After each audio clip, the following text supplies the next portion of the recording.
안녕하세요. 광교고입니다. 요즘 깡통 전세도 문제지만은 역전세도 상당히 문제입니다. 잘 아시겠지만 깡통 전세는 대출 플러스 보증금이 이제 매매가보다 높은 거죠.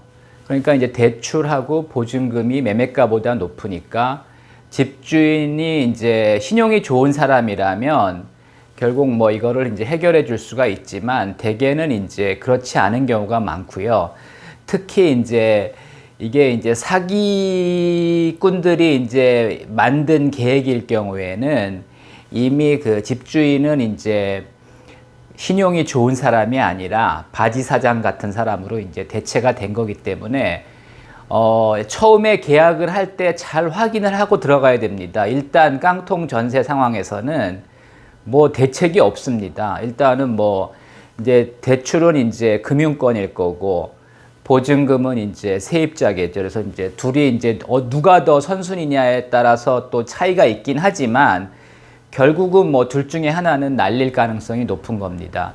그리고 이제 대출이 없더라도 집값이 이제 처음에 들어갈 때는 보증금보다 비쌌는데 요즘 집값이 많이 하락해서 보증금보다 이제 집값이 아래면은 깡통이 되는 거죠. 그래서 대출이 없었어도 사실 요즘은 이제 집값이 많이 떨어져서 깡통 전세인 경우가 많이 있습니다. 대책 없습니다. 그냥 경매 넘겨서 결국 일부라도 받는 수밖에 없고요.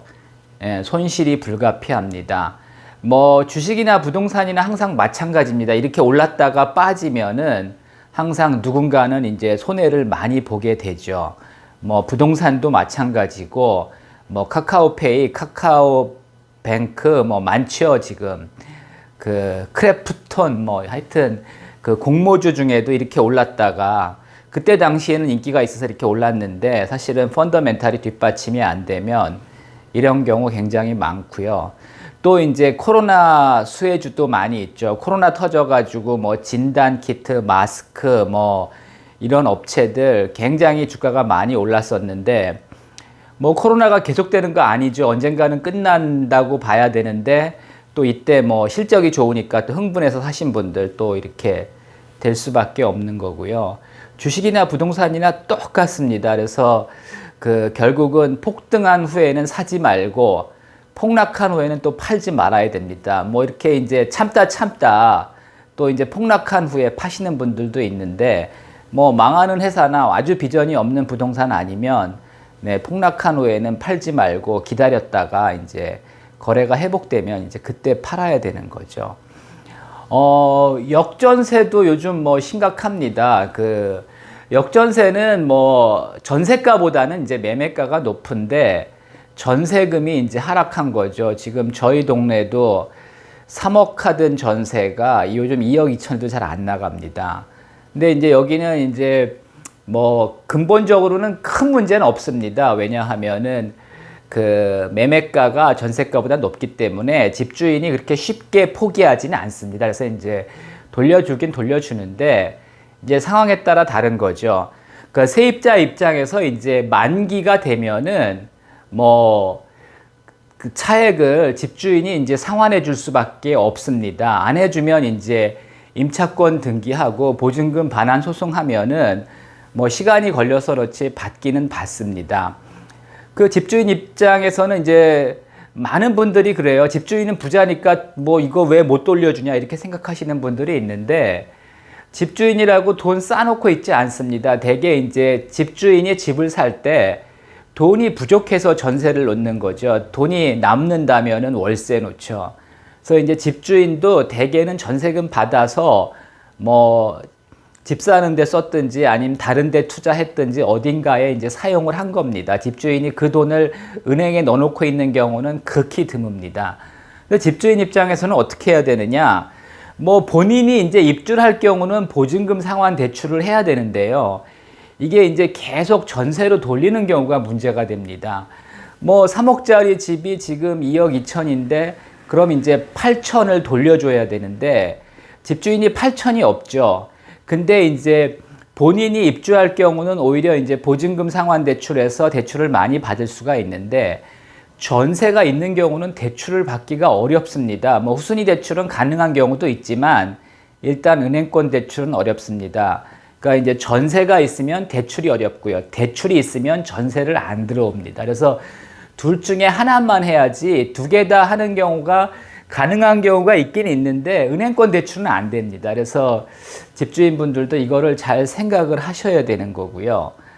그 다음에 이제 중도 해지는 만기도 안 됐는데 중도 해지라는 거는 이제 집주인이 일단 양해를 해야 가능한 거고, 대개는 이제 그 세입자는 새 세입자 구하고 복비 내고 이제 나가는 겁니다.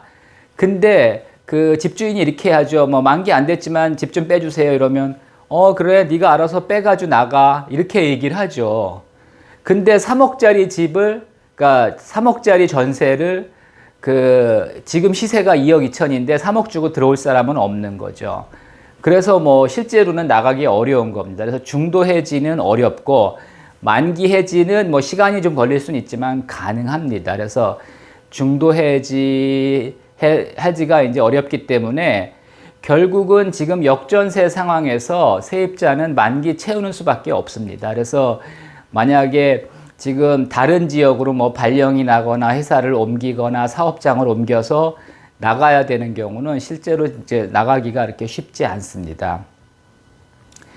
그 다음에 뭐 지금 갈아타기 하시는 생각하시는 분들도 많이 있을 겁니다. 왜냐하면 내가 지금 사는 집을 팔고 좀 더 이제 좋은 집으로 이제 이사 가고 싶은데 뭐 우리 집도 빠졌고 이사 갈 집도 빠졌는데 대개는 이제 더 크고 더 좋은 집으로 가기 때문에 그 살려는 집이 더 많이 빠졌죠. 그래서 지금 사실은 갈아타면 좋긴 한데 거래 자체가 잘 안 됩니다. 그래서 그 파는 경우는 싸게 팔아야 되고, 또 이제 내 집이 팔리고 나서 이제 새 집 사러 가면은 이미 올라 있을 가능성이 상당히 높습니다. 그래서 뭐 기존 집만 잘 팔린다면 이 갈아타기 하기는 이제 괜찮을 수도 있는데, 그 기존 집이 잘 안 팔릴 경우에는 갈아타기도 어렵습니다. 그래서 이제 갈아타기도 결국 이제 거래가 활발할 때 해야지 손해가 없지, 내 집은 싸게 팔고 새 집은 더 비싸게 살 수도 있습니다. 이제 대부분 그 처음에 이제 의도는 내 집을 비싸게 팔고 새 집을 싸게 살 수 있어서 이제 갈아타기를 하시는데, 결과적으로는 내 집이 잘 안 팔리다 보니까 싸게 팔고 이제 내 집이 팔려서 새 집 살려고 그러면 이미 그 집은 또 많이 올라 있는 이제 그런 상황이 될 가능성이 높습니다. 주식도 뭐 지금 전반적으로 이제 최근에 좀 올랐지만은 뭐 고점 대비해서는 빠져 있기 때문에 뭐 갈아타기 하기에는 굉장히 괜찮은 시점입니다. 근데 팔려는 주식은 이미 엄청나게 많이 빠져 있고요.